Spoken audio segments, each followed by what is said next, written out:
문자는 유구한 역사 발전을 통해 진화해온 문화의 산물. 인류의 역사 시대는 문자의 발명과 함께 비로소 시작될 수 있었다.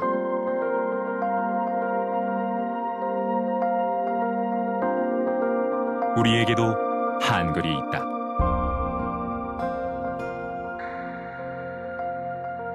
한글은 세계 어떤 문자보다도 합리적이고 이성적이며 언어학적 측면에서 완벽할 정도의 체계를 갖춘 세계에서 가장 우수한 문자라는 평가를 받는 소리 문자.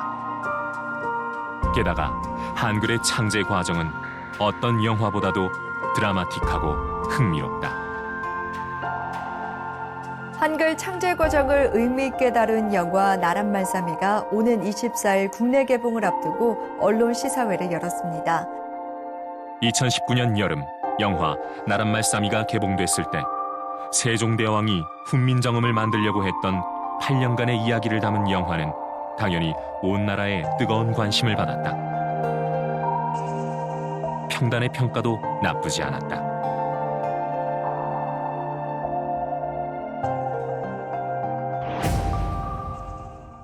한글 창제의 숨은 이야기를 다룬 영화 나란말싸미가 때 아닌 역사 왜곡 논란에 휩싸이고 있습니다.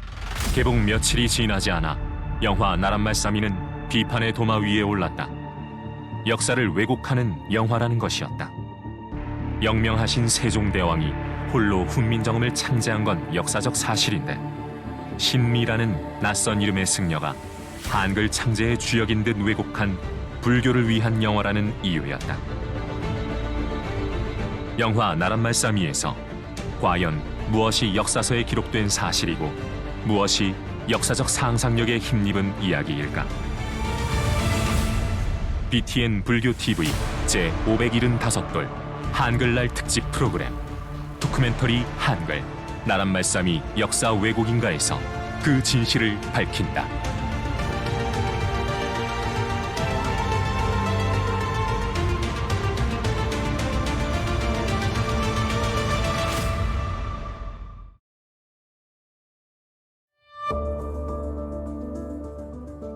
안녕하십니까. BTN 불교TV 한글날 특집 토크멘터리 한글의 진행을 맡은 윤재웅입니다. 토크멘터리 한글은 앞으로 4회에 걸쳐서 한글의 창제부터 보급에 이르기까지의 감춰진 비밀을 열린 시각에서 분석, 검증해 보고요. 한글 창제와 보급이 불교에 미친 영향력을 확인해 보고자 합니다.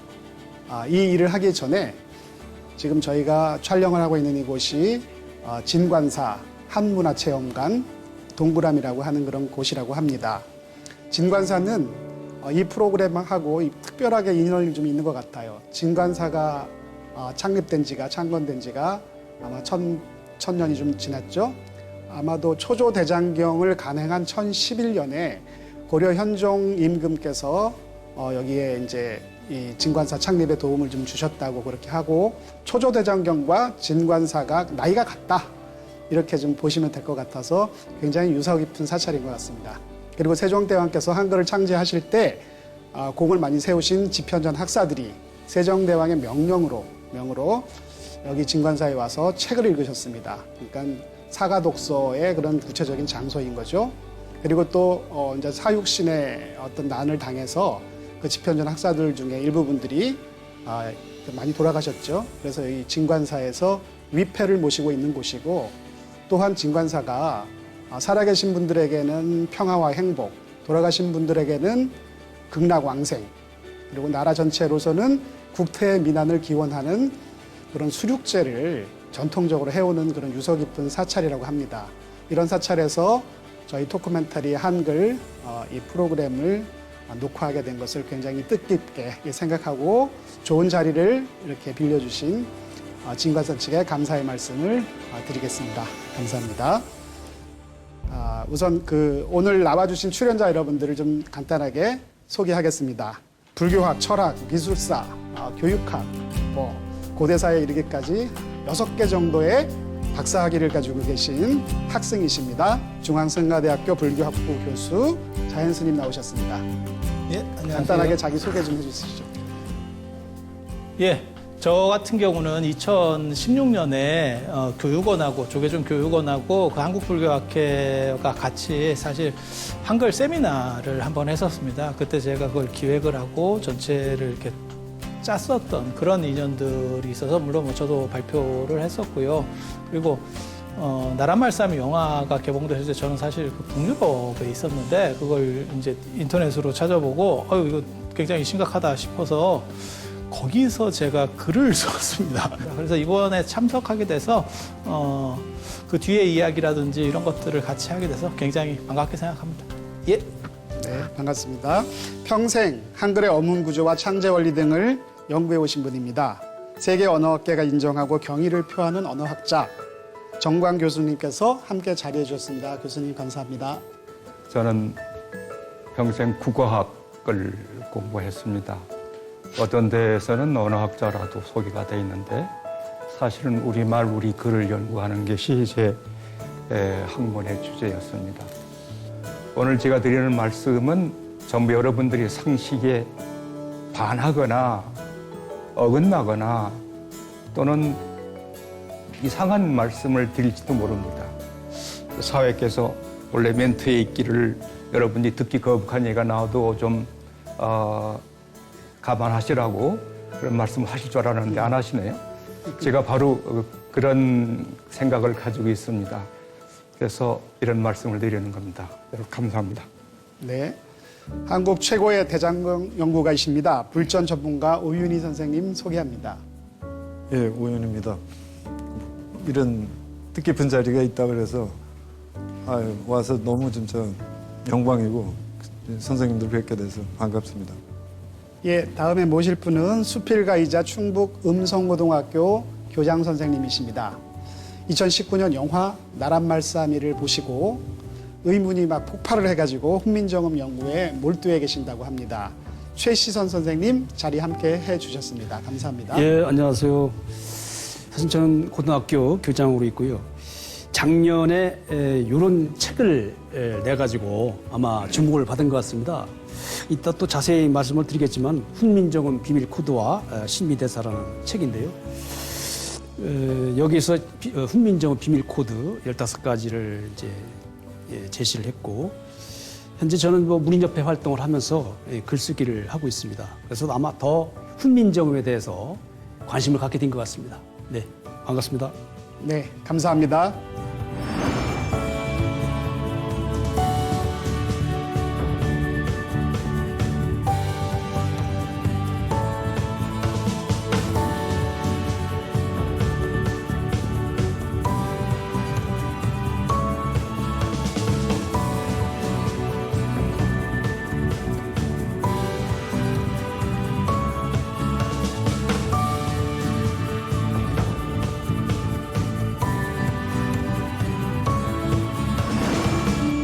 자, 그러면 우리가 어렸을 때만 해도 한글날과 관련해서는 여러 가지 다양한 행사가 학교에서 있었고 재미나는 이런 여러 가지 그 문화 행사들이 많이 있었는데요. 지금 이제 한글날이 이제 10월 예. 9일이지 않습니까? 그래서 이제 국경일도 되고 요번에는 보니까 토요일이어서 뭐 대체 휴일로 월요일날 지정도 하고 한다고 하는데 요즘 그 젊은이들 특히 학생들 MZ세대 그 학생들은 한글을 어떻게 받아들이는지 교장 선생님이시니까 요즘 예. 학생들 좀 상황 좀 말씀해 주시죠. 하여튼 저는 그 한글 하면 그냥 가슴이 떨리는데요. 만약에 한글이 없었으면 어땠을까? 그런 생각을 하는데 우리 학생들 제가 이제 학교에 있다 보니까 한글날 행사를 하죠. 매년 합니다. 우리 전에 있던 학교에서도 한글 100일장을 했고 올해도 할 예정입니다. 작년에는 그 한글 마스크를 쓰고 우리 한번 한글 사랑 캠페인을 해보자. 이렇게 이게 훈민정음 한글 사랑 이렇게 돼 있거든요. 이거를 정규생이 다 쓰고 우리 선생님들 다 쓰고 그래서 교문에 이제 학생들 이렇게 올 때 이제 팻말을 또 손팻말을 들고 이렇게 한글의 우수성 그다음에 한글의 역사 여러 가지를 이렇게 써가지고 학생들한테 캠페인을 이제 하기도 했거든요. 또 제가 이제 문인협회 활동을 하기 때문에 또 일반 또 학생들 대상으로도 100일장 같은 걸 했고 한글에 대한 우수성을 우리 학생들이 굉장히 자랑스럽게 생각합니다. 자랑스럽게. 아, 그럼요. 굉장히 그 101장 그 쓴 내용을 보면은 아주 그 한글을 자랑스럽게 생각하고요. 먼저 우리 기장 선생님 그 한글날 기념하신다고 그랬는데 저는 한글날에 대해서 생각을 좀 달리해요.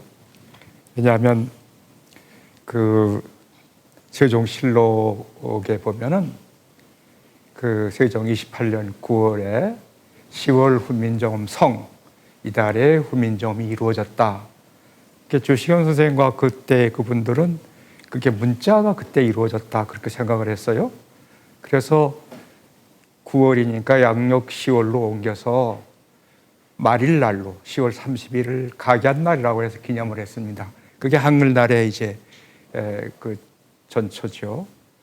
그런데 1940년에 그 안동 모 고가에서 전영필 씨가 저 책을 발견을 했어요. 훈민정음 해례본이라는 책입니다. 저 책 뒤에 그 정인지의 후서에 보면은 정통 11년 9월 상한이라는 간기가 있습니다.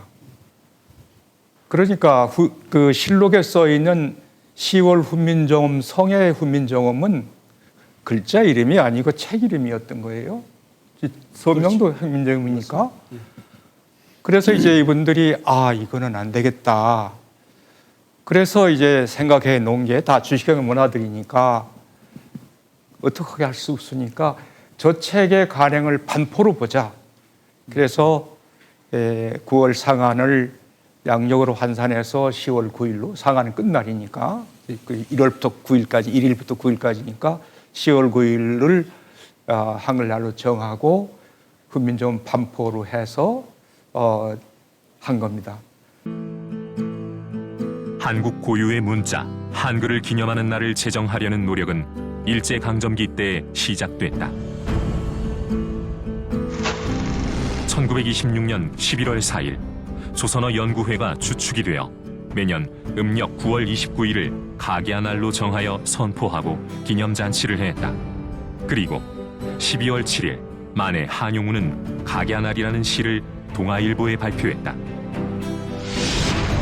각야날이라는 기념일 명칭이 한글날로 바뀐 것은 1928년, 1934년에는 양력과 음력 환산법을 그레고리력으로 환산해 기념일을 양력 10월 28일로 바꾸었다.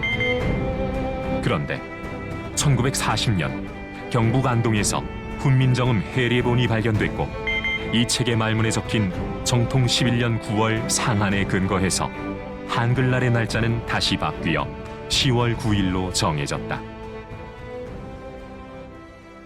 이제 한글이라고 하는 문자가 세계 최초로 지은 사람이 누구냐, 발명한 사람이 누구냐라고 하는 게 밝혀져 있는 문자입니다.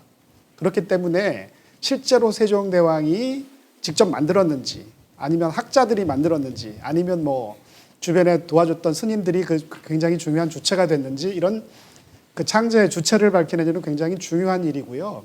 이것이 사회적 이슈가 된 거는 조선시대 때는 아마 아니라고 봅니다. 일제강점기 때 우리나라가 이렇게 독립운동을 하면서 우리나라의 민족혼을 찾아야 되겠다, 우리의 정신을 한번 찾아야 되겠다고 하는 맥락에서 혹시 그 세종대왕이 창제한 것으로 좀 이렇게 부각된 것이 아닌가. 그리고 또 그러한 맥락에서 정광 교수님께 먼저 좀 여쭙겠습니다. 한글 창제에 대한 현재 국어학계의 정설은 세종대왕 단독 창제설이죠? 물론 학계의 정설은 세종의 단독 창제입니다. 이런 주장을 하는 분들은 거의 종교적 신념을 가지고 합니다. 한글학회를 비롯해서 여러 훈민정음학회. 그래서 학문적 천착보다는 애국적 사상에 호소를 합니다.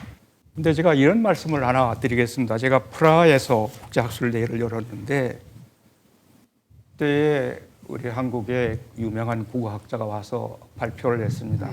저는 거기서 기조 강연을 했는데요. 그런데 훈민정음에 대한 제고였어요. 그래서 어이쿠 이것도 무슨 소리를 하려고 그러나. 그랬더니 아니나 다를까? 영명하신 세종대왕이 사상 유례 없는 독창적인 글자를 만드셨다. 한국에서 그런 발표를 하면 박수받고 칭찬받고 물러나겠지만 그 자리가 어떤 자리입니까? 세계문자학계의 거장들이 다 모여 있는데 그야말로 발표 다 끝내지 못하고 신랄한 비판 끝에 중도에 내려왔습니다. 그래서 너무 그 충격을 받아가지고 저녁 만찬에도 안 나오고 그리고 그 다음날 아침 그 비싼 돈을 들여서 학회에 참석했는데 한국 돌아갔습니다. 지금은 지구촌 시대입니다. 우리가 우물안 개구리식으로 한글 최고. 그럼 뭐가 최고인 거를 과학적으로 얘기를 해야 합니다. 그 세종대왕 단독 창제설이라고 하는 말은 오늘날 개념으로 보면 세종대왕이 발명가다. 그리고 또 저작권자다. 이런 말하고도 연관되는 것 같아요. 그래서 이게 집단으로 이렇게 창작한 것이 아니고 이왕 여러 사람들이 함께 뜻을 모아서 창작을 했다고 하더라도 세종대왕에게 그 공을 돌려서 이런 일이 생긴 게 아닌가 하는 그런 좀 생각이 좀 들고요. 게다가 지금 기록들이 원래 사초를 중심으로 해서 유생들이 그걸 정리하는 거잖아요. 그리고 대부분 사관 출신들이 다 그 당시 장원급제급들이 사관으로 들어가요. 그러니까 사관 올라가는 사람들이 대부분 다 나중에 좋은 자리로 올라가거든요. 그래서 그 사람들은 또 한문의 귀신들이죠. 임금이 그냥 말하면 그걸 다 중국말로 쉽게 말해서 한문으로 쭉 동시 번역해서 적어내야 되는 사람이니까. 그래서 그런 사람들의 시각으로 쓴 부분이 하나가 존재하고 그리고 이게 춘추필법이라는 게 역사가 동아시아는 이게 사후세계관이 약하기 때문에 역사주의인데 이 역사가 있는 역사가 아니에요. 그러니까는 편찬자의 입맛에 의해서 흐름이 약간씩 바뀌는 겁니다. 그러니까 사관이 쓴 거라 그래서 그냥 똑같이 쓴다? 절대 그렇게 안 돼요. 어떤 역사든 논문이든 다 작성 의도라는 게 있어요. 이게 불교의 역사에서 예를 들어서 삼장법사 그러지 않습니까? 그 시대에 번역된 모든 경전은 삼장법사 번역이에요. 그리고 봉칙 이렇게 구구절밖에 없어요. 그러니까 황제의 명령을 받아서 삼장이 번역했다. 근데 현장은 모든 경전을 다 번역해. 현장 이름이에요. 현장력. 그런데 혼자 했겠어요? 그건 전부 다 집단으로 해요. 여러 사람이 앉은 자리에서 같이 번역을 해요. 그래서 언해불전도 예를 들어서 그 능엄경 언해 보면은 그걸 흉내를 내요. 이렇게 일종의 역장을 만드는데 그거는 당나라 때, 송나라 때 역장을 흉내낸 거예요. 그래서 집체 번역을 해요. 같이 번역을 하고 그럼 능엄경 같은 경우 이제 신미가 토를 달았다, 증의를 했다. 그리고 수양이 다 토를 달았다. 그런데 최종적으로 발문이나 이런 데 보면 어역이라고 돼 있어요. 맞습니다. 어제고 어역이에요. 그러면 의심할 필요가 없어요, 그건. 왜냐하면 그때는 그런 거야. 그러니까 그건 세종대왕이 지은 거고 다 공인된 사실이에요. 이제 한글을 과연 누가 만들었나 하는 문제로 좀 넘어가 보겠습니다. 그때 세종은 가족 중심으로 했습니다. 비밀리에 이것이 명나라에 새어나가지 않으려고. 그래서 동공인 나중에 문종이지만 동공과 수양대공과 안평대군 그리고 똑똑한 둘째 따님 정의공주 이 사람들하고 집에서 모여 앉아서 했어요. 그래가지고 이제 세종 25년 12월에 개해년인 10월 상친제 업문 28자 시위 훈민정음이라는 글이 나옵니다. 그러니까 이달에 임금이 친히 그 업문 28자를 지었는데 이게 소위 말하는 훈민정음이다. 그게 1443년 12월입니다. 세종 25년 12월 30일의 이 기록은 새 문자, 훈민정음 창제와 관련해서 확인할 수 있는 최초의 기록이다. 그러나 앞뒤가 잘려나간 듯 배경 설명 없이 너무 간단하다. 자방고전, 즉 옛 글자를 본떴다면서 정작 어떤 문자를 참고했는지에 대해서도 일절 언급이 없다. 그런데 훈민정음에 관한 기록은 조선왕조실록 전체를 검색해봐도 고작 10건에 지나지 않는다. 게다가 국가의 중대사인 새 문자, 훈민정음 창제에 대한 기록은 1443년 12월 30일자의 이 기록 전에는 전혀 보이질 않는다. 이는 세종의 훈민정음 창제가 신하들의 전폭적인 지지는커녕 국가의 중대사로도 인정받지 못한 세종의 비밀 프로젝트였고 창제 이후에도 크게 환영받지 못했음을 뜻하는 것은 아닐까.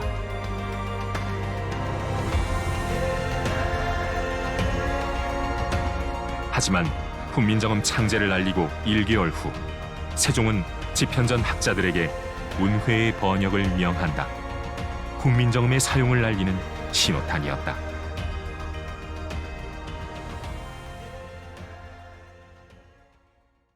그렇게 만들어 가지고 세종이 맨 먼저 한 게 뭐냐?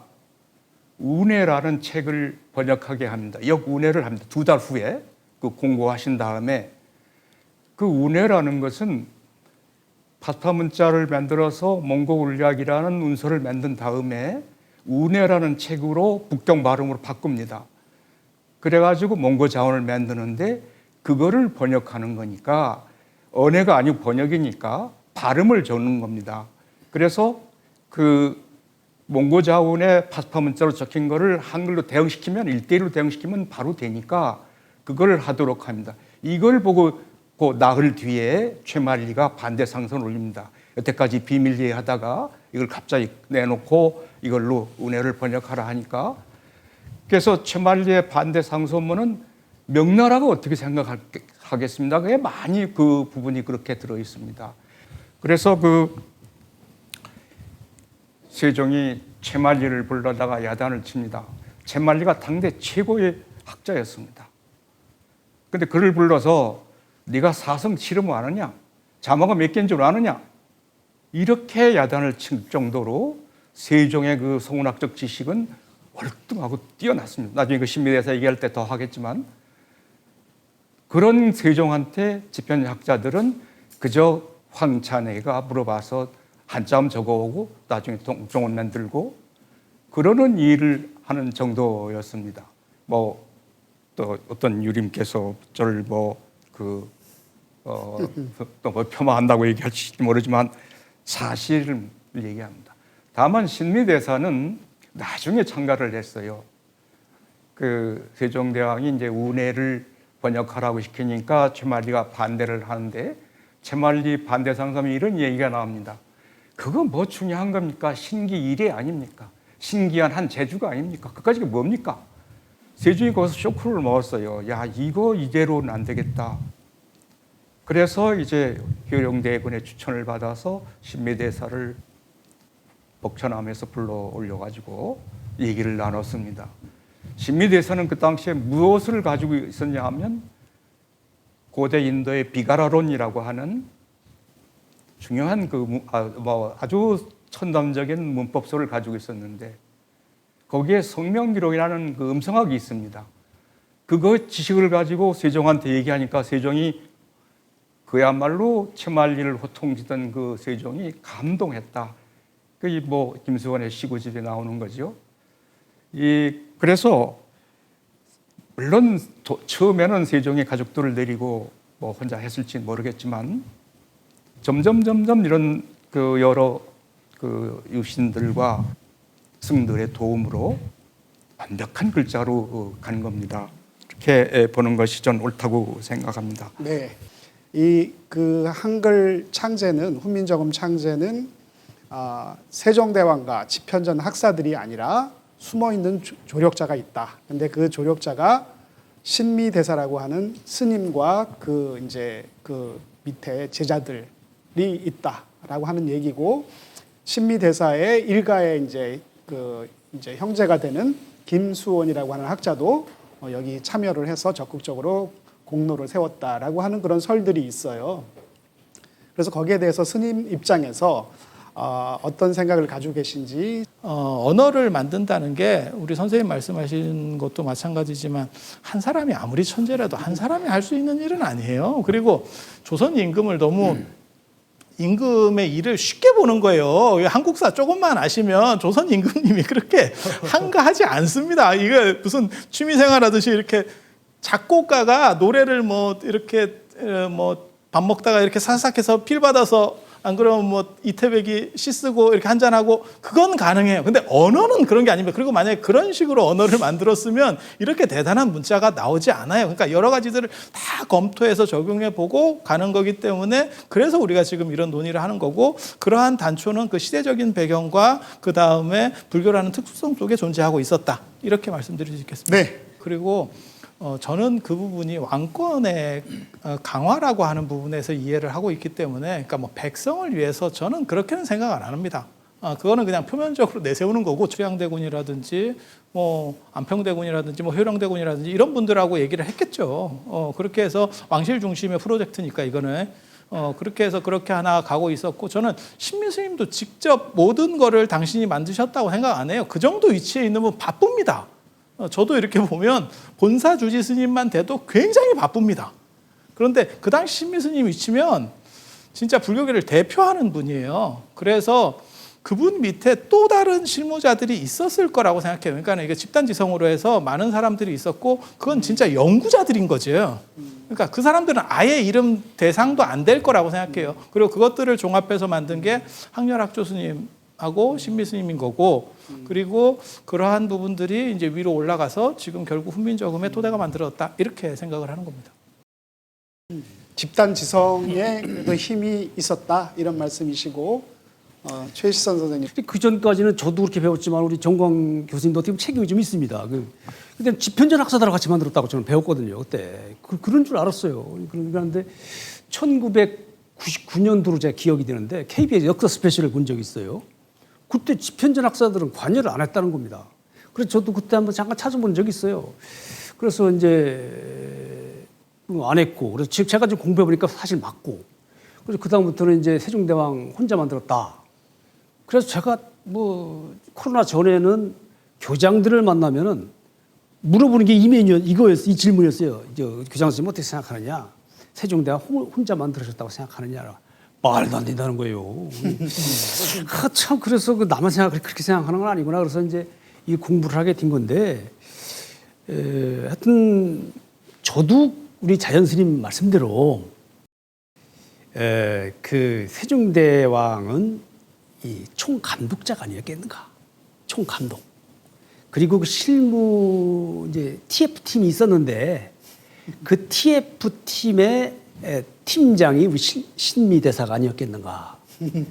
예, 거기는 이제 학열 학조 이런 뭐 제자들도 있었겠고, 그 신미 스님을 이제 연구한 사람들이 저희 은사인 이순영 선생님이 쓰신 논문도 있고, 근데 그분들이 한결같이 하시는 말씀이 왜 이렇게 이분에 대한 기록이 인색하냐, 없다. 저도 여러 군데에서 찾았어요. 그래서 이제 뭐 제일 이제 그 도움이 됐던 거는 김수원이 쓴 시구집, 정말 제목 그대로예요. 그 제목이 그게 더러운 거 닦은 종이라는 뜻이거든요. 근데 정확하지도 않고 또 뭐 언제 썼는지 모르지만 아주 무질서하게 썼어요. 근데 거기에 몇 마디 거고 다른 뭐 박팽년이라든지 이런 사람들 거를 이렇게 보면은, 예, 효령대군 집에서 세종이 만났을 때 깊이 감동했다 하는 건 사실인 것 같고, 그리고 세종이 그를 궁궐 안에 부른 것 같아요. 근데 스님이 궁궐 안에 있을 수가 없죠. 그래서 내불당을 그거는 다른 사람들의 반대 상선문에서 봤어요. 아니, 그 세종대왕이 그 우리 국시가 억벌 숭여인데 궁궐 안에 불당을 만듭니까? 근데 그때 세종의 권위라는 건 대단했거든요. 태종 때 이미 왕권이 확립이 돼서. 그런데 문종이 쓰자마자 왕권이 휘둘려요. 그러니까 이제 신미 스님이 떠나지요. 여러 군데 댕기다가 결국 나중엔 다시 북천암으로 가시는데,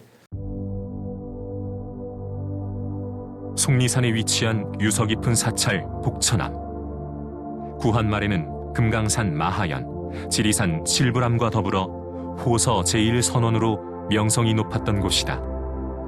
이 북천암에서 신미 스님은 오랫동안 주석했다. 효령대군의 주선으로 세종을 처음 만나기 전에도 속리산 북천암에 머물고 있었고,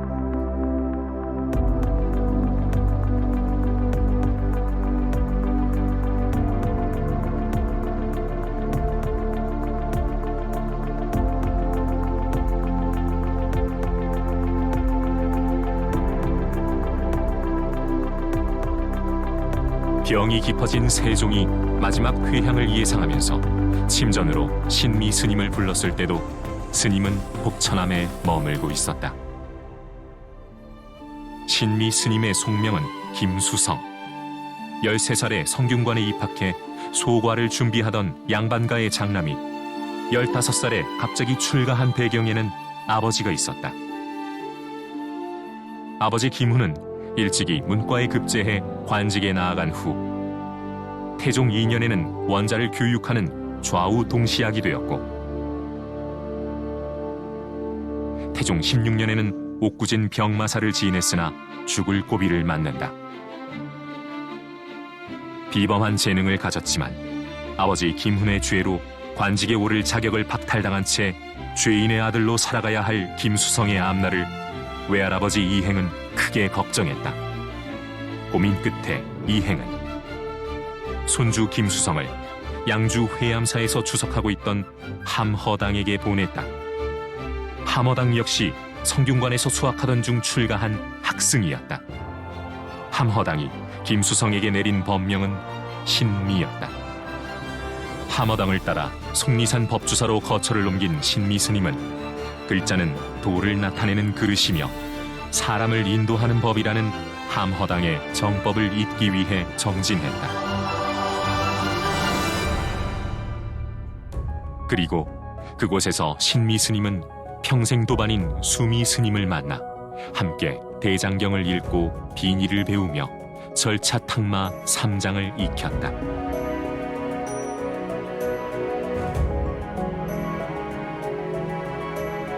신미 스님은 세종이 세문자 창제의 뜻을 두고 그를 부르기 전까지 속리산을 떠나지 않았다. 스승 함허당의 뜻을 되새기며 대장경을 읽기에 몰두했다.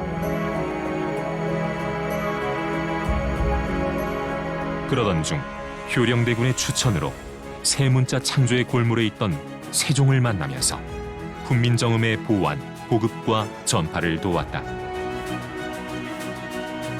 세종 23년 문과에 급제한 아우 김소원도 신미 스님을 도왔다. 신미 스님과 김소원 형제는 석보상절과 월인 천강지곡을 시작으로 훈민정음 불전 언해의 실무자로 언해불전 간행을 진두지휘했다. 세종이 승하하고 즉위한 문종은 아버지 세종의 유훈이라며 신미 스님에게 온갖 찬탄이 담긴 긴 법호를 내렸다. 큰 공헌이나 덕이 있는 스님에게나 내리는 존자라는 칭호에 나란 일을 돕고 백성을 이롭게 했다는 뜻으로 결코 사사로 있을 수 없는 우국이세라는 표현까지 담긴 법호였다. 이는 살아선 겉으로 드러내놓을 수는 없었지만 한글 창제를 도운 신미 스님에 대한 세종의 마음을 여실히 보여주는 것은 아닐까.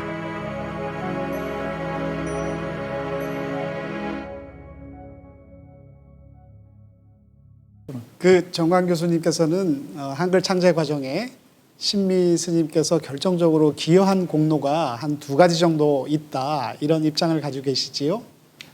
신미대사에 의해서 십담장이 들어와서 우리 훈민조음의 중성자를 7개에서 11자로 만든 거죠. 그 성현의 용제총화를 보면 중성이 12자로 돼 있어요. 그리고 범자의 그 모방이다. 이거는 국어학이라는 잡지에 제가 쓴 논문이니까 이미 다 심사 거친 거고, 그걸 보더라도 이 십담장이 들어와서 훈민정음의 그 환골 탈태를 합니다. 완전히 근사한 문자가 되는 거죠. 그 역할을 누가 했겠느냐? 저는 신미대사라고 믿습니다. 서운항이나 중국의 그 파스파자 이런 거에 그런 거 없거든요. 그리고 데다가 저겁니다. 저 헤레본. 저기에 들어있는 심오한 그 음물론적인 지식은, 이건 성명기론. 성명이라는 게 명이 이제 밝을 명자인데 학문 아니에요. 목소리를 학문, 그러니까 음성학입니다. 성명기론에 있는 이론들이 다 들어가 있어요. 그래서 저거는 그 유생들이 도저히 할 수 없는 겁니다. 저걸 쓰인 편찬자들이 집현전 학자, 젊은 학자들이라고 하지만 그거는 제 말리 엿먹이려고 하는 거고, 저건 아마 김수원이나 아니면 신미 아니면 둘이 합작해서 썼을 것 같아요. 그러한 그 불가의 이론이 저 안에 들어 있다고 하는 것은 이것은 누가 뭐래도 누군가가 이걸 불가의 이론을 도입한 거다. 요즘에 우리 언어학에서는 촘스키가 20세기 말에 해전같이 나타났습니다. 그 사람이 다 해놓은 언어학적 이론이 다 저기 들어있어요. 근데 우리가 뭐가 과학적이냐? 후민정음 과학적인 문자입니다. 그러면 물어봐요. 내가 뭐가 과학적이에요? 과학적이라는 건 글자 만드는 게 전부 음성 기호에 의해서, 발음 기관에 의해서 만들어집니다. 그하고 발음해 보세요. 혀가 이렇게 올라가잖아요. 그게 상설근 폐우지형이다. 그 혀뿌리가 위로 올라가서 목구멍을 막는 모습을 본다는 거다. 이런 말씀은 이것은 성명기론에 있는 이야기죠. 니은은 상설부 상악지형이다. 혀가 위천장에 닿는 모습을 본다는 거다. 이런 얘기를 할 수 있는 유신들은 없어요. 성문학도 없고. 이건 뭐 원효로부터 이어지는 범패, 법문, 이런 거, 진언, 이런 그 식담 문자들에 대한 지식, 이런 것이 한글에 녹아 들어간 거다. 저는 그게 무엇보다도 중요한 증거라고 생각합니다. 훈민정음이라고 하는 문자가 어느 날 갑자기 하루아침에 하늘에서 떨어진 것은 아닐 테고, 훈민정음이라고 하는 문자를 창제하는 과정에 동원되었던 여러 나라의 문자들, 또 여러 이제 이 역사 기록들이 사실은 총 집합되어 있는 게 팔만대장이라고 제가 들었습니다. 불교에서는 언어 이론이 굉장히 중요해요. 그래서 정말 그 이론이 풍부해요. 그 원해불전을 보면 이제 예를 들어서 그러니까 뭐 한문을 하여간 우리말로 번역을 하는 과정인데 그 언어 이론이나 소통 이론, 번역 이론 이런 게 굉장히 완비가 돼 있어요. 사실 그래서 저는 그게 그 당시에 많은 지식인들이 특히 불교 스님들은 그 언어 이론을 다 배우게 돼 있어요. 예를 들어서 제가 그게 그래서 이건 말로 하면 참 어렵다. 그래서 그거를 예를 들어서 원각경 원해 같은 경우에 이제 보면은 그 언어 이론이 체계적으로 쫙 설명이 돼 있어요. 예를 들어서 불교에서는 성명 구문 4개가 이제 제일 중요해요. 그러니까 소리, 이름, 구절, 문장. 그래가지고 그걸 예를 들어서 이게 왜 그러냐면 불교에서는 말이거든요. 말을 흔히 뭐 말이 버려야 된다 이런 소리를 하는데 그렇지 않습니다. 불교에서는 첫째가 말이에요. 부처님 말씀 가지고 세워진 게 불교거든요. 그러니까 말에서부터 이제 말에 대한 논증이 굉장히 많아요. 그래서 그게 부파불교 시대 거치면서 예를 들어 화엄경을 배우면 화엄경 이제 현담이라고 그래서 신문 분별을 열문으로 이렇게 설명을 해요. 그 중에 제일 하나 들어가는 게 언제나 능전 교체라는 부분이 있어요. 그 교체, 가르칠 교체에다 몸체자에서 교체 그러면 예를 들어서 원해에서는 그러면 가르치시는 체 이렇게 번역을 해요. 근데 그 교체론이라는 거는 필수예요. 이거를 모르면 경전을 해독하면 안 돼요. 그러니까 모든 경전의 주석가들은 맨 앞에 그걸 어떤 과정을 어떤 절차를 거쳐서 부처님의 말씀이 나한테 전달이 된다는 거를 논증을 먼저 해야 돼요. 이미 불교 내에 언어 소통에 관한 문자에 관한 이론들이 풍부하게 남아 있어요. 그래서 그게 이제 그거를 스님들은 다 배우시는 거예요, 사실은. 뭐 우리는 지금도 뭐 강원이나 이런 데 보면 배우는 책들 안에 그게 내용이 들어 있어요. 그러니까 그 성명 구문 이제 여기 예를 들어 원각경원에서 보면 몇 가지 나눠요. 음이 있고 그거는 부처님의 목소리예요. 그러면 그것이 움직여지는 어로가 있고 그 업이 있고 업이 이제 소리가 어떤 기능을 하는지 그걸 통해서 어표로 나타나요. 그럼 그걸 부처님이 얘기를 하시면 중생들은 그걸 받아 듣는 거예요. 그러니까 그럼 언어 이론이 자연스럽게 소통 이론으로 가요. 그게 생각보다 굉장히 자세하게 언해불전에 남아 있어요. 그래서 그러니까 그런 이론이나 이런 것들이 이제 돌발적으로 나온 거 아니다. 그리고 그 영향이 충분히 저는 언해불전 후민정음 만들고 이러는데 영향을 준다. 그것이 동아시아 또 뿐만 아니라 한자 문화권만 아니라 불교 문화권에서는 영향을 서로 미치게 돼 있어요. 지금 선생님 말씀하신 거랑 연결시켜서 잠깐만 말씀드리면요. 그러니까 인도에서부터 유럽까지는 언어를 중심으로 하는 문화 구조를 가지고 있어요. 그래서 불교에서 지금도 진언이라고 하는 거고, 그 다음에 동아시아 이 중국 문화권의 가장 큰 특징은 그림 문화입니다. 그래서 어떤 부호, 그 부호로서 이제 제일 유명한 게 이제 주역이 되는 거고요. 그리고 한자가 이게 약간 발전하지 못한 고대 문자들이기 때문에, 그래서 무슨 문제가 벌어지냐면 침묵을 강조하는 문화, 그 다음에 직관을 강조하는 문화로 발전을 하는 거고요. 그래서 맹세, 서원, 뭐 축원, 그 다음에 진언 이런 식은 전부 이런 언어와 관련되고, 그 다음에 논리학과 관련된 건 사실은 불교랑 연결이 더 커요, 외연이. 그리고 이게 동아시아로 넘어왔을 때 국가적인 차원에서 번역을 한 게 아니고 민간이 번역했어요. 그러니까 지금 저희도 똑같은데요. 번역하면 번역하는 사람마다 용어들이 좀씩 다 달라져요.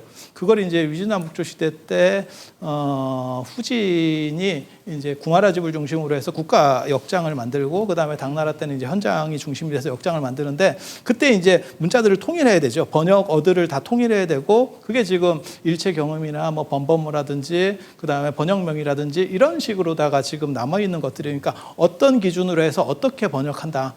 중구난방으로 번역하면 너무 복잡하니까 그게 대장경 안에는 남아 있어요. 그래서 그런 부분들이 만약에 한자가 굉장히 우월성을 가졌던 시대였다면 그걸 볼 생각도 잘 안 했을 거예요. 근데 원간석기 때는 한족 자체가 원나라의 그 4개 계급 제도를 보면 몽고인, 생목인, 그 다음에 화북인, 화남인, 그러니까 강남인 이렇게 나누는데, 고려 같은 경우는 줄을 잘 서서 약간 2등급 쪽으로 들어가 있었거든요. 그래서 그런 상황 속에서 중국이 아닌 대체적인 것들을 생각을 하게 됐고, 그래서 인도적인 이러한 문화들이 조금 더 많은 영향을 미칠 수가 있었고, 그 다음 세대에 이런 언어적인 논의가 나오니까 그게 이제 시너지 효과를 발휘할 수 있는 그런 구조들이 만들어졌던 겁니다. 네, 오늘 말씀들이 굉장히 흥미진진해지고 있는데요. 정리하면 8만 대장경을 비롯한 불교 경전은 언어학의 보물창고다.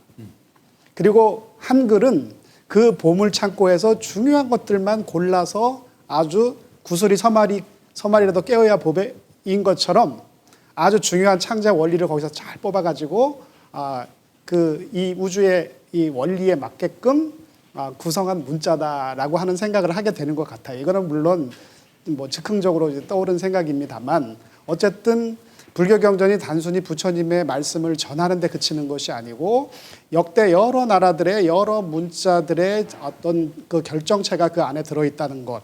그렇기 때문에 정광 교수님께 좀 여쭙고 싶은데요. 현대 음성 언어학의 토대가 되는 이론도 고대 인도의 불교 경전을 근거로 한 것이라는 말씀이 있던데요. 좀 길게 얘기해야 되겠네요. 길게 좀 얘기하셔도 됩니다. 대장경 말씀을 하셨는데, 선생님이 고려대장경 번역하신 거가 제가 참 많이 인용을 했습니다. 근데 이 그 대장경 안에 아까 말씀드린 비가라나라고 하는 문법이 있습니다. 그게 이제 산스크리트어로 외약하라나인데 분석하다라는 뜻이고, 그게 문법입니다. 그러니까 문장을 분석해서 단어, 어문까지. 이 분석 문법이 고대 인도에서는 굉장히 발달을 했습니다. 뭐 아까 자연 스님께서도 말씀하셨지만 굉장한 그 연구가 있었고, 서양은 도저히 그 촉탈불급이었어요. 그런데 그 중에서 파인이라는 그 대당서역기에 나오는 파인이 선인이 8장이라는 문법서를 짓습니다. 아스타디하이라고. 아스탈이라는 말은 8이라는 거. 아디하이는 챕터니까 8장이라고 번역이 되는데, 그 책 속에 굴절어, 산스크리트어고 뭐 히라보, 라틴어 다 굴절어지요. 우리가 다른 교차어가 아니고 또 중국어와 같은 고리버가 아니고 굴절어라 그 문법이 다 들어 있습니다. 거기에 품사분리도 있고 경문법도 있고. 그런데 이게 알렉산더 대왕이 인도를 침략할 때 히랍으로 가요. 그래서 히랍의 알렉산드리아 하파의 느락스라고 하는 사람이 그 문법서를 냅니다. 그 테크네 그라마티카에라는 책인데, 그 테크닉이라는 뜻이죠. 문법 기술이라는 책인데, 그것을 기원전 2세기경에 만들고 그 히람 문법이 로마의 라틴 문법으로 옮겨가서 프리스키아누스가 문법 교정이란 이스티오네스 그라마티카 이런 책을 냅니다. 그게 이제 유럽으로 쫙 퍼져서 유럽 각국의 문법서가 되고 그게 이제 일본을 거쳐서 한국까지 들어와서 우리도 명사 대명사 이거 배우죠. 그 시작은 그 령 속에 들어있는 파닌의 그 8장에 있습니다. 중국어의 역사에서 그 한문이라고 하는 게 언제 생겼느냐. 근데 이 중국어라는 건 수천 년의 역사가 있고 지역적으로도 많이 방언이 있습니다. 그럼 어느 시대에 중국어를 한자로 쓴 게 한문이냐? 동주에서 올 낙양의 말을 한자로 적은 게 그게 한문입니다. 사서 오경이 그걸로 돼 있거든요. 공자님은 산동 사람이지만 그 아언을 따로 배웠어요. 그래가지고 강의하실 때 오고 시경을 풀 때는 아언을 썼다. 그런 것이 논어와 이제 여러 군데 나옵니다. 또 그 장자를 보면은 오나라 사람은 오나라 말을 잘하고 올나라 사람은 올나라 말을 잘하는데 군자는 아언을 한다. 이렇게 돼 있어요. 그 아언이 이제 주나라 때의 서울 말인데 낙양의 말인데 춘추 전국이 되면 각 나라가 이제 자기의 고용원을 갖습니다. 그러다가 이제 진나라가 통일하면서 서울을 서쪽에 있는 함양에 했다가 한나라의 장안, 당나라의 장안, 그래서 당나라의 말이 장안의 말이 1000년간 중국의 통용어가 됩니다. 그걸 중국어 역사에서 통어 또는 범통어라고 하는데 이 말이 많이 쓰이고 1000년간 쓰였지만 이 경서의 유교 경전의 한문인 고문을 당할 도리가 없어요, 권위적으로. 그래서 이 그 통어의 그 한문들은 맥을 못 씁니다. 다만 문학작품이 그걸로 많이 만들었죠. 중국의 4대 기서라고 하는 수어지, 금병매, 뭐 삼국지, 서유기 이게 다 그 범어의 통어로 만들어집니다. 범통어로. 그래서 우리나라에서는 그것도 한문으로 쳐요. 근데 여기서 중요한 것은 불경이 그 고문으로 된 게 아니라 한문으로 번역할 때 통어의 한문으로 적은 겁니다. 왜 고려 때부터 계속해서 그 유가와 불가가 계속 대립하느냐? 그분들이 그 문장이 달라요. 유교의 사람들은 사서오경에 그 고문을 자기 문장으로 하고 또 불가에서는 범통어에 물론 뭐 완전히 다른 언어는 아닙니다. 뭐 서로 통한만도 막 같은 한자로 쓰여졌으니까 그렇게 되는데 하여튼 그 알력은 거기서 시작이 됩니다. 그 기본이 다르니까. 근데 이제 문제는 뭐냐면 원나라가 중국을 통일하고 도읍을 북경으로 정합니다. 이 북경은 그 당시에 뭐 장안하고는 수천리 떨어져 있고 새로운 언어가 있었어요. 거기 있는 말타이 민족들이 섞여 살아가지고 이게 중국어인지 뭔지 모르는 그런 언어들이 존재했었습니다. 그걸 하나 언어라고 그래요. 고려 말하고 그 조선 시대에는 사여공이라는 기관이 있어서 외국어를 가르쳤는데 거기에서는 중국어하고 몽고어하고 일본어하고 만주어 또는 여진어 가르쳤거든요. 근데 선생님들이 이렇게 생각하실 거예요. 아니, 유신들한테 중국어를 가르쳐? 그 중국어가 뭐냐면 하나 언어입니다. 거기 북경에서 쓰이던 그 말은 이 옛날에 통어하고는 뭐 완전히 다른 언어예요. 뭐 문법도 다를 뿐만 아니라 그 발음은 뭐 더군다나 다른 우리 상서서자를 우리는 거기서는 루라고 읽지 않습니까? 그러니까 이거 완전히 다른 언어예요.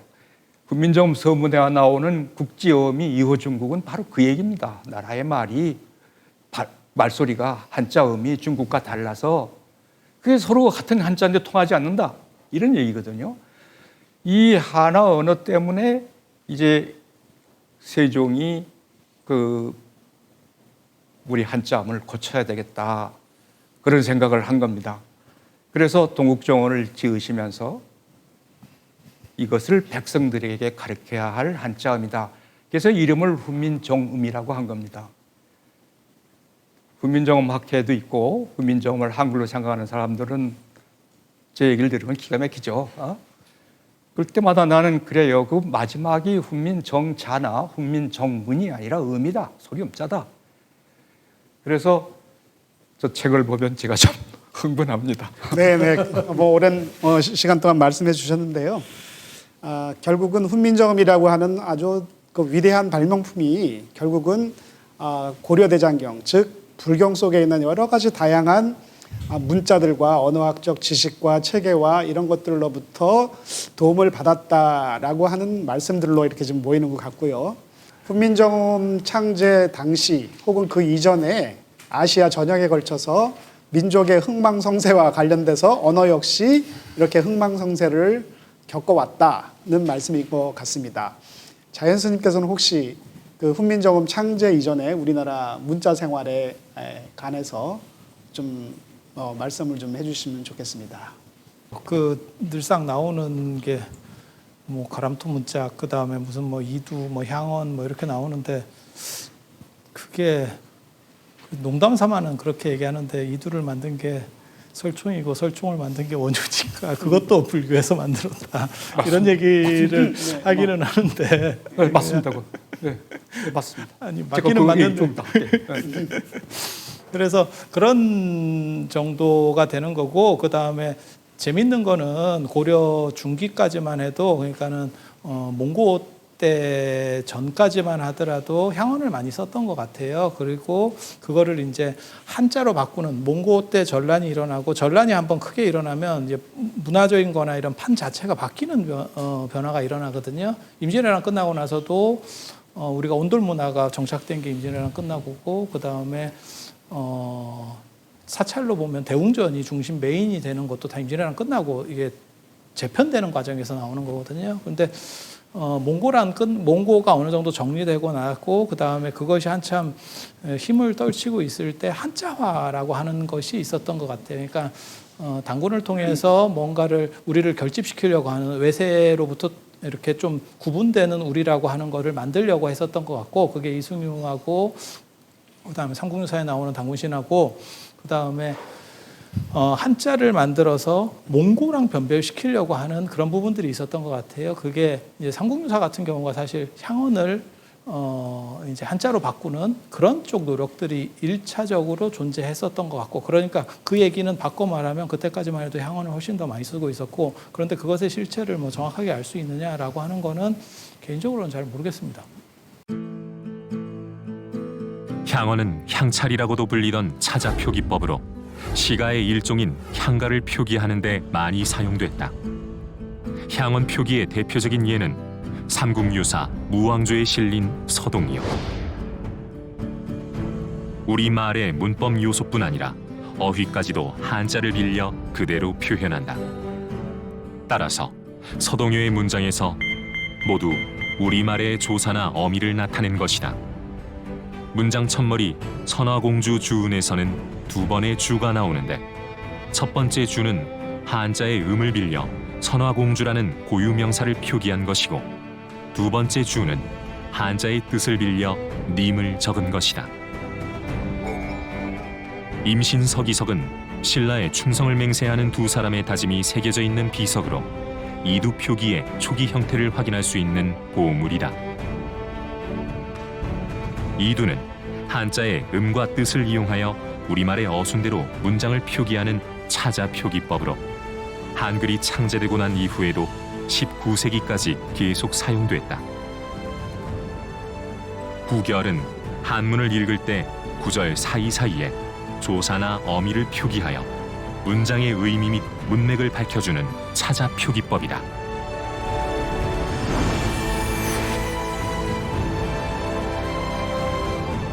그리고 음독구결과 석독구결로 나뉘는데 음독구결은 한문 원문을 그대로 둔 채 이렇게 문법 형태소만을 표기하는 방법이다.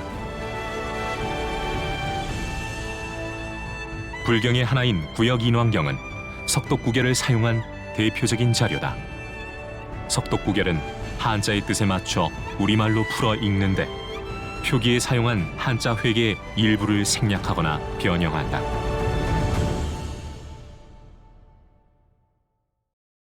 제가 좀 보충을 해드리면 그 삼국유사기에 그 이방원 독구경이라는 얘기가 그 나옵니다. 설충조에.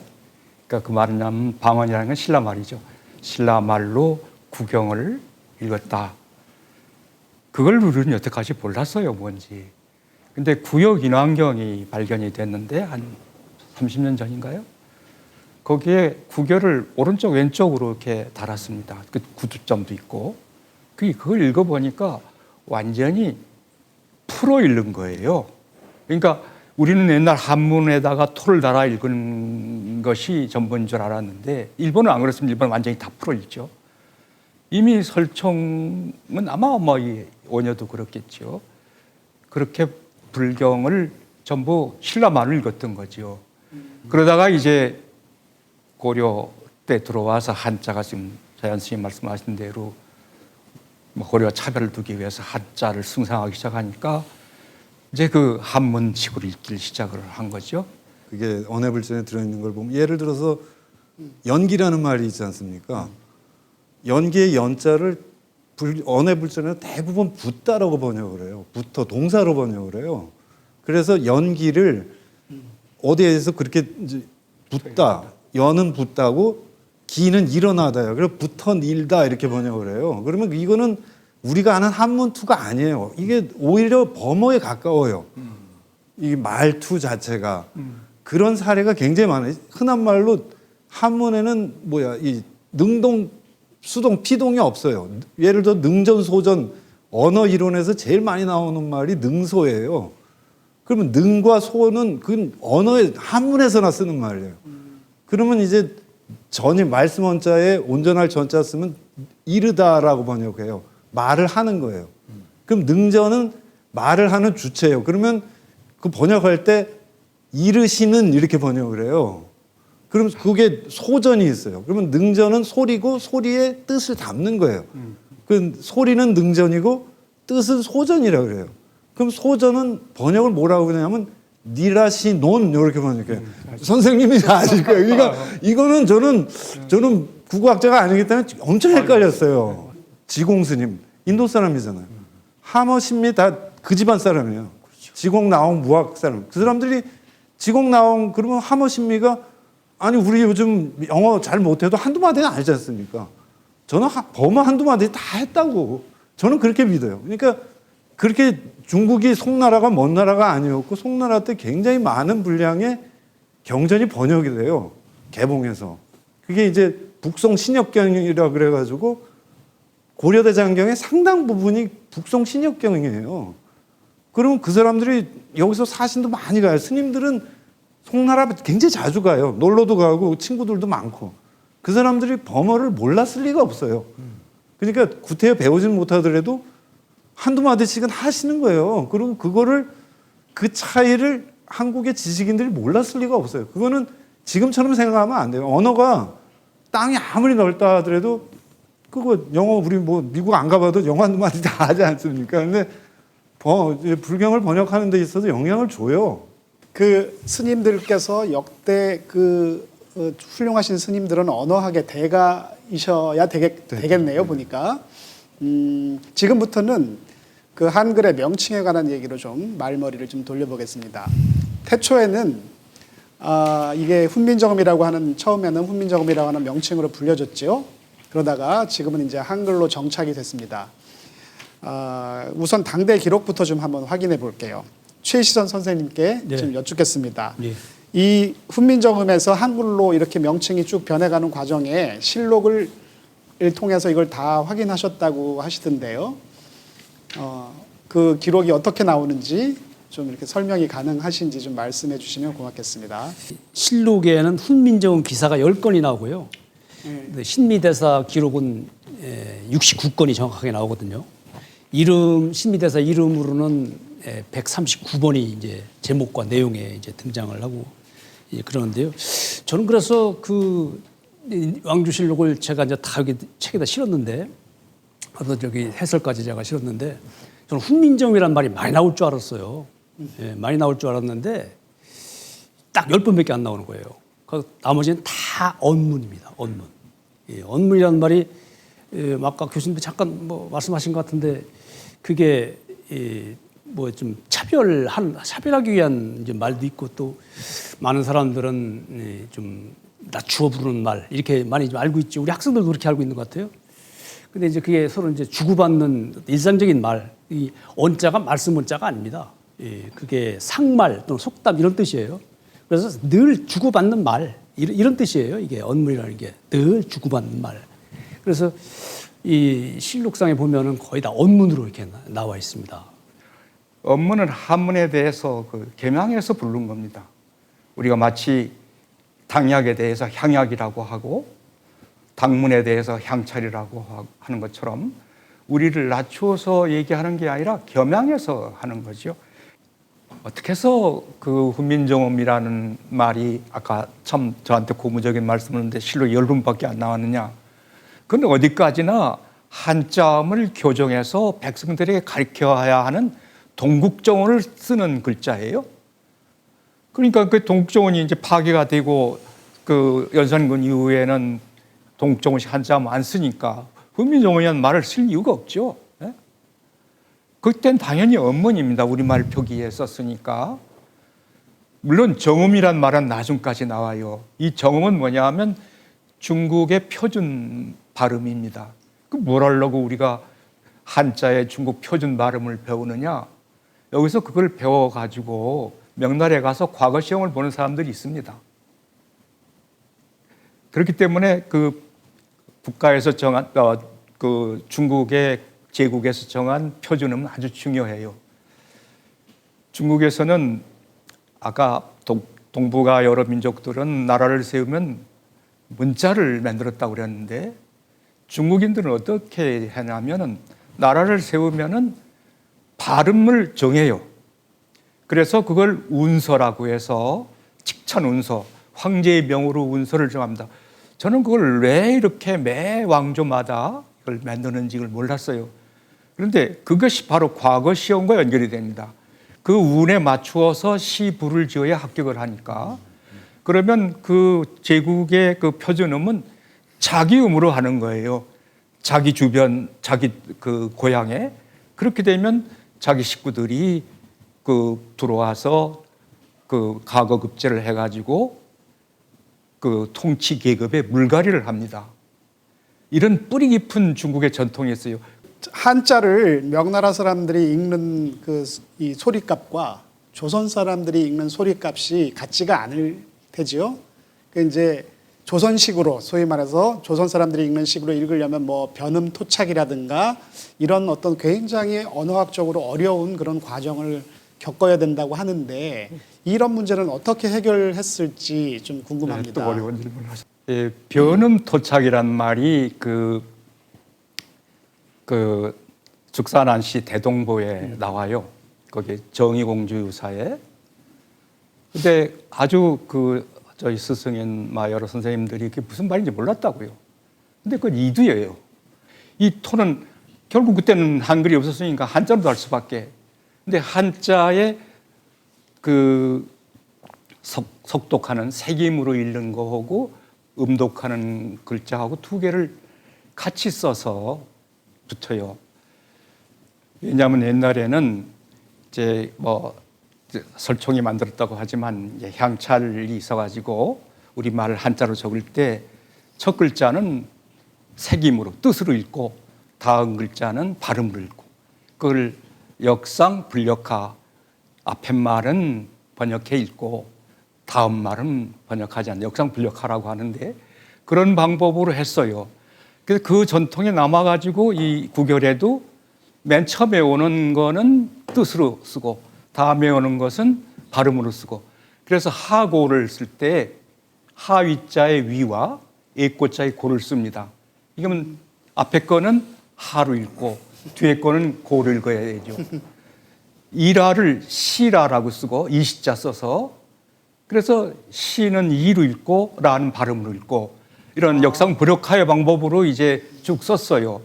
근데 한문을 아는 사람들은 고약하지요. 왜 위고라고 쓰고 하고라고 읽어? 실하라고 쓰고 왜 일하라고 읽어? 그렇게 되죠. 위하라고 써놓고 왜 하야로 읽어? 그러니까 이제 세종이 야 그것 좀 어떻게 해봐라. 그러니까 이 아드님들이 좀 머리가 나빴어요. 따님보다. 둘째 따님이 그한테 가서 야 누님 이거 어떻게 하면 좋습니까? 막 그거 간단하잖아. 후민정음을 못 알아. 그래서 후민정음을 못 합니다. 저 책의 앞에 이제 예의 부분은 세종이 직접 쓰신 건데 거기를 이제 언에 보내서는 토를 달아요. 토를 다는데 그걸 후민정음으로 답니다. 국지음이 이자를 한글로 쓰고 이호 중국 하야는 우리 한글로 써요. 여 문자로 불상율통 할세 이렇게 했습니다. 그 되잖아요. 그래서 세종이 막 상을 주고 그랬다. 근데 그것 때문에 준 건 아니고 그건 뭐 대단한 거 아니지 않습니까? 그런데 세종이 머리 좋은 사람 아니에요? 이걸 보니까 어미조사를 저걸로 쓰면 우리말 다 쓸 수 있겠네. 거기에서 이제 깨닫고 수양을 불러서 너 증수석가 한번 번외해봐라. 그리고 이걸로 써봐. 민정으로 써봐. 야 신미대사 김수원 불러서 해. 그래가지고 이제 그 사람들이 와서 증수석가보를 이제 언해했습니다. 네, 감사합니다. 오늘 말씀들을 다 종합해 보니까 저도 사회를 보면서 여러 가지 생각이 많이 드는데요.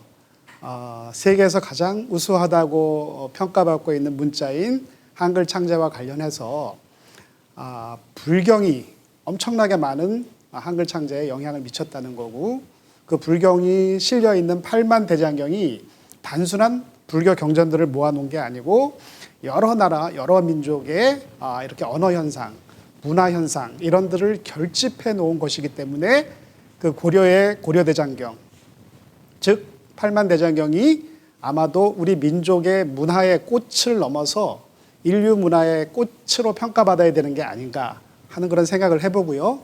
창제 원리 자체가 그만큼 과학적이고 합리적으로 잘 되어 있기 때문에 오늘날 이런 시대에 한글의 우수성을 전 세계에 이렇게 홍보할 수 있는 게 아닌가 이런 생각을 저도 해보게 됩니다. 다큐멘터리 한글 4부작 시간을 첫 시간을 오늘 지금 마무리할 때가 됐는데요. 이렇게 좌담을 하시면서 각자 한 분씩 그 마무리 소감 발표로 마쳤으면 좋겠습니다. 정광 교수님부터 해볼까요? 저는 그 대학에서 강의할 때 시작을 꼭 그렇게 합니다. 그 대학원 강의를. 나는 이 강의에서 여러분들이 알고 있는 지식을 하나하나 아닐 수도 있다고 얘기할 거다.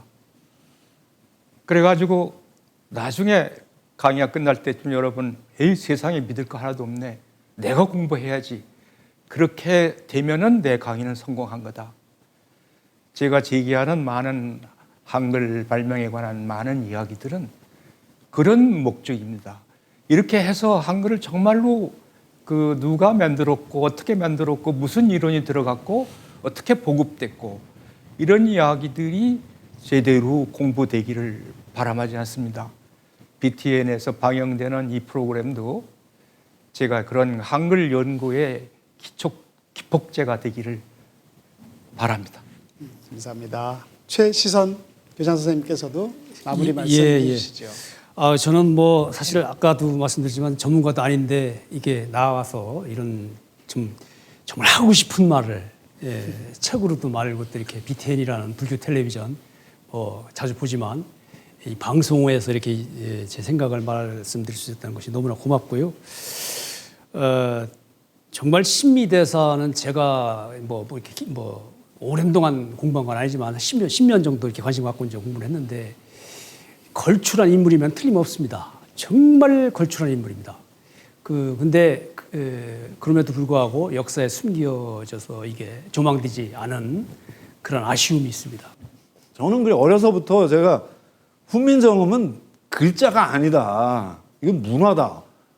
우리가 우리말을 예를 들어서 훈민정음 없을 때도 우리말 했을 거 아니에요. 그 대화하고 토론하고 그랬어요. 그러면 토론할 때 다 한국말 하지 한문 안 씁니다. 그렇죠.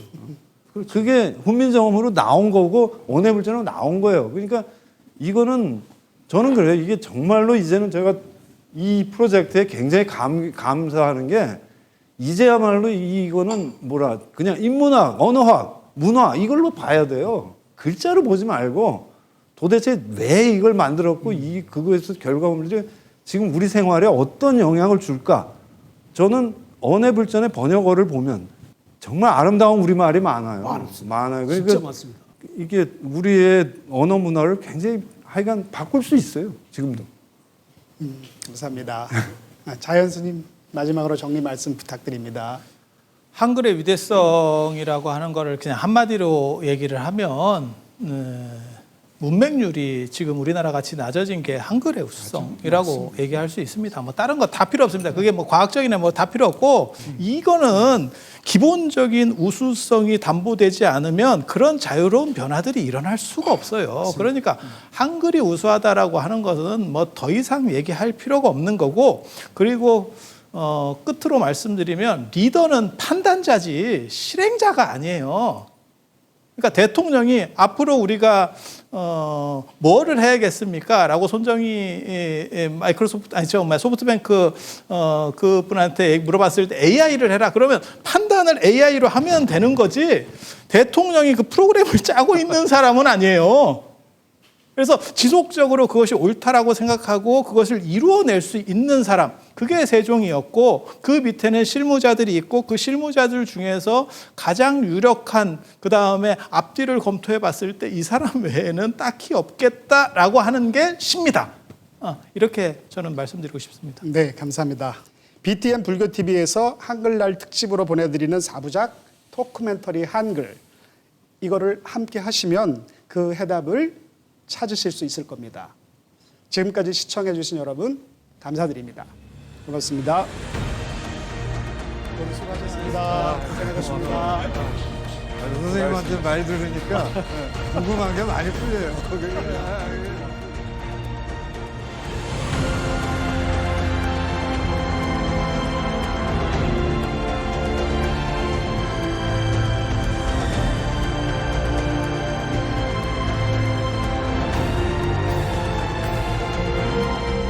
한글은 공기와 같습니다.